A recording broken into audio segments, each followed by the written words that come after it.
Hi, it's the Awesome Vegan Gal here, and today I'm sharing another one of my healthy living topics.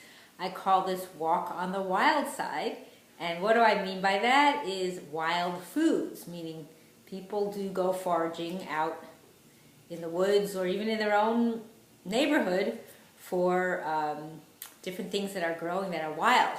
But I just want to make a disclaimer that don't pick things you don't know what they are. If you know for sure, or if you can go online and get a photo, or if you have a book you can get on it that shows you exactly what they look like. Because you don't want to take things that I can't be responsible and I will not be responsible if something happens. So if you don't know what you're picking, if you don't know what it is, then don't take it. I know certain things that I've actually picked that I know are wild and that I know what they are. I'm not an expert, so I definitely would check for some books or things on that people that do wild foods. Is one that's named Sergei Boutenko. He has a lot of information on I can check out, and I think he might have written some books, and there's many resources.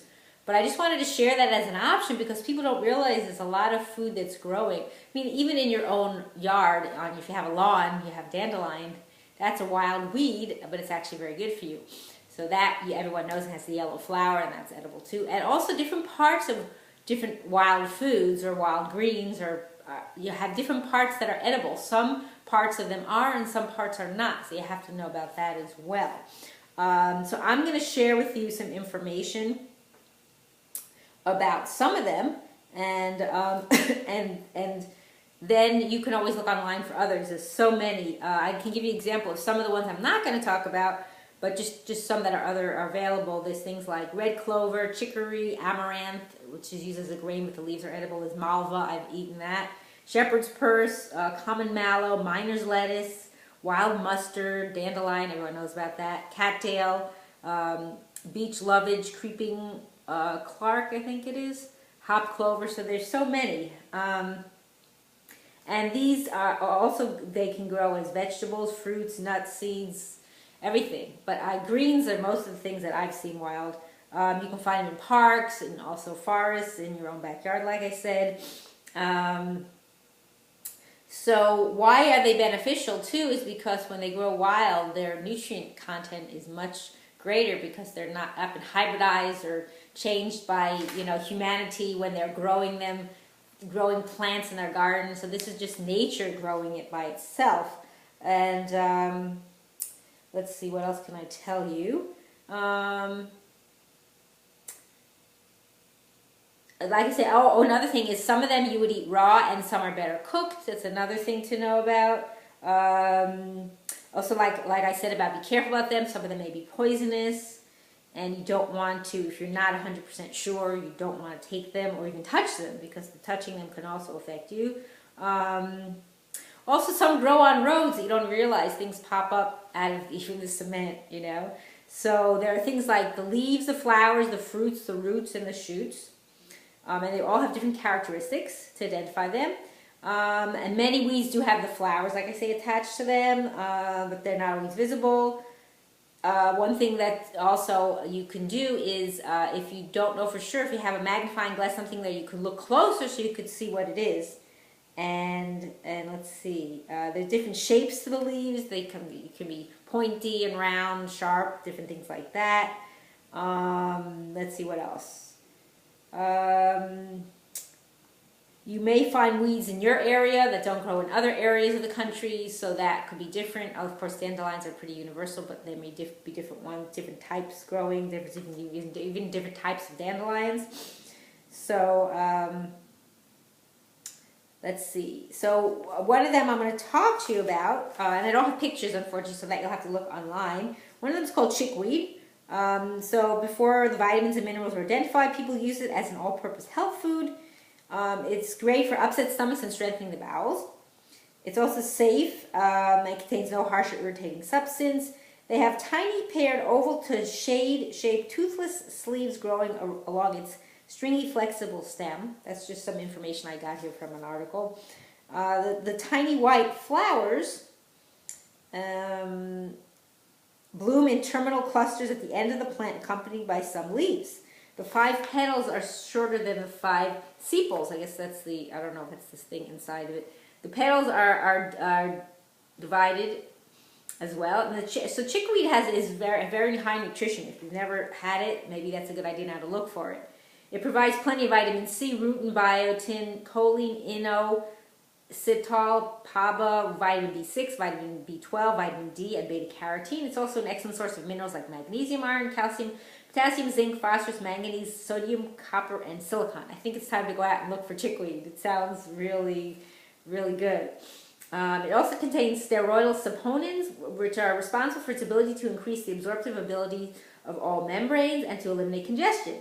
As a result, the liver, kidneys, and lungs become healthier. Nutrients are more readily available to each cell.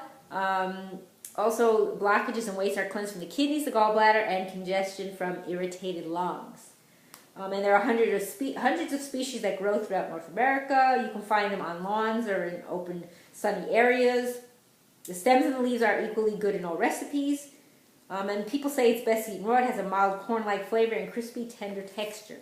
So check out that one. Again, I can't tell you how that looks because I don't have any picture, but look for it. Another one called purslane, which I've actually had.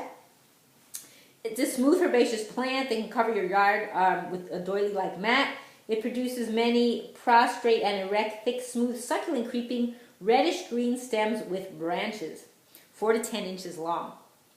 The fleshy, toothless, opposite or alternate stakeless, paddle-shaped leaves grow from a half to 2 inch long at the end of the branches. It grows tiny pale yellow flowers with 5 petals and 2 sepals. I don't think I've ever seen the flowers. Of all the foods, it has the most essential fatty acids, the highest content. It's also good amount of iron, beta-carotene, vitamin C, calcium, phosphate, and riboflavin. So if it has high essential fatty acids, you don't need any oils or fish oils. Purslane grows in sunny, shady soil and fields, vacant lots, disturbed soil and lawns. It's also great in salads, soups, or juice. It's got a gel-like taste like raw okra, and it's cooling in the summertime. But yeah, like I said, it's good. I've had it. I like it. Another one called plantain, which I don't know if I've had that. It grows in basal rosettes. The leaves are hairless or slightly hairy. All have distinctly parallel veins. It has a green central flower stalk extended above the leaves in late spring, summer, or fall. Early on, it's covered with tiny greenish-white flowers, each with 4 transparent, paper-thin petals. Plantain contains large amounts of beta-carotene and calcium. Plantain also contains a mucilage, a carbohydrate fiber. The fiber reduces both the LDL cholesterol and triglycerides. That's good to know. And helping to prevent heart disease. It also contains monoterpene alkaloids, glycosides, sugars, triterpenes, fixed oil, linoleic acid, and tannins, and high in chlorophyll. Plantains are terrestrial, grow in open sunny meadows, lawns, even in cracks through the concrete. They're very common. Again, you can eat them raw in soups, salads, smoothies, etc. So you might have them around and not even know what they are. So look online and get the picture. Then you say, hey, that's on my lawn or going through my concrete. I can eat it. Another one called lamb's quarter, which I've actually eaten as well. The long stalk alternate simple leaves are mealy white underneath. The leaves can grow up to 4 inches and are diamond shaped. They contain beta-carotene, calcium, potassium, and iron superior to spinach. It also provides trace minerals, B-complex vitamins, vitamin C, and fiber. It's very common, found in backyards and vacant roadsides. It does especially well in poor soil and will thrive in sandy soil near seashores. It also tastes like spinach, so you can use it as spinach. Another one called wood sorrel, and I don't believe I've had wood sorrel. I think I've had sorrel before. It has 3-parted leaf, consists of 3 hat-shaped leaflets suspended on a slender stem, usually no more than 8 inches tall. The smooth leaflets fold along their seams. It has small 5-petaled, radically symmetrical flowers. Colors vary from species to species. Again, I've never seen it, so I'm not sure. It tastes like lemon, and it contains lots of vitamin C, of potassium oxalate, and mucilage, so very interesting.